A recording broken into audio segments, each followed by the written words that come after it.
नंद में जैसा कि आपने देखा, गौहर फरवा को कहती है कि मैंने दोपहर का खाने का बंदोबस्त कर लिया, रात का तुमने करना। ये तो इसे राबिया समझ रही, लेकिन इसे ये नहीं पता ये तो फरवा है। फरमा ने तो इसके ऊपर चल दी उल्टी चाल। इसने खुद ही मुलाजिम रख लिया। इसने मुलाजमा को छुट्टी पे भेज दिया, तो साथ ही मुलाजिम को बुलाती है और उसे कहती है तुमने खाना तैयार कर दिया?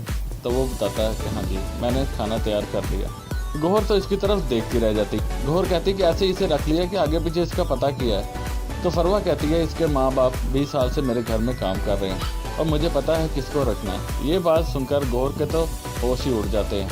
और फरवा तो उसको इग्नोर कर देती है और उसे बातें सुनाती है कि आप अपने घर में ये सब कुछ करें, ये इस घर में मेरा हुक्म चलेगा। और फरवा लागू को कहती है कि मेरे कमरे में जूस पहुँचा दो। जैसे ही फरवा जाती है तो गौहर मुलाजिम कहती है कि मेरे कमरे में जितने कपड़े पड़े हुए हैं सब इस्त्री कर दो। मुलाजिम कहता है कि मुझे सिर्फ बीबी साहबा ने अपने काम के लिए रखना है, मैंने दूसरा काम कोई नहीं करना। ये बात सुनकर गौहर की तो आंखें खुली की खुली रह जाती हैं, क्योंकि इसको अब पता चलेगा शेर को सवा शेर मिल गया। उधर गौहर है कि वो चालों पे चलती है चालें फरवा को घर से निकालने के लिए। कभी तो उसकी वीडियो बनाती है और कभी उसका बॉयफ्रेंड ढूंढ लाती है, क्योंकि इसे तो अपनी बेइज्जती का बदला लेना है। उधर फरवा तो साकिब की शादी कराने को तुली हुई है, लेकिन गौहर है वो अपनी माँ से कहती है कि इसने हम सबको पीछे छोड़ दिया और ये अब मालकिन बनी फिरती है, जो दिल इसका करता है वही करती है।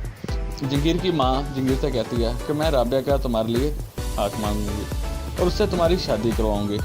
लेकिन राबिया है कि वो दिया कि आप अपनी बेगम की बातें सच करना चाहती, जो उन्होंने मुझ पर इल्ज़ाम लगाए हैं कि वो सच हो जाएं और हम बदनाम हो जाएं, और मैं ये नहीं चाहती कि मेरे ऊपर जो लगे हुए इल्ज़ाम है वो सच हो।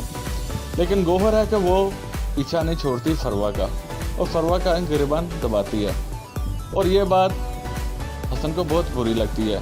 हसन साकिब से कहता है कि अब बहुत हो गया आप ही का ये रवैया, अब मैं और नहीं बर्दाश्त कर सकता, मुझे अलहदा ही रहना होगा। अब देखना तो यह है क्या साकिब हसन की बात मान लेगा और उसे अलहदा रहने देगा। दूसरी तरफ गौहर है कि वो मन ही मन में सोचती है कि मैं अब फरवा को इस घर से निकलवा के छोड़ूंगी। जितना मैंने सोचा था उससे ज़्यादा ये लड़की निकली। अब देखना तो यह क्या होगा। सारी अपडेट जानने के लिए सब्सक्राइब कीजिए हमारा चैनल।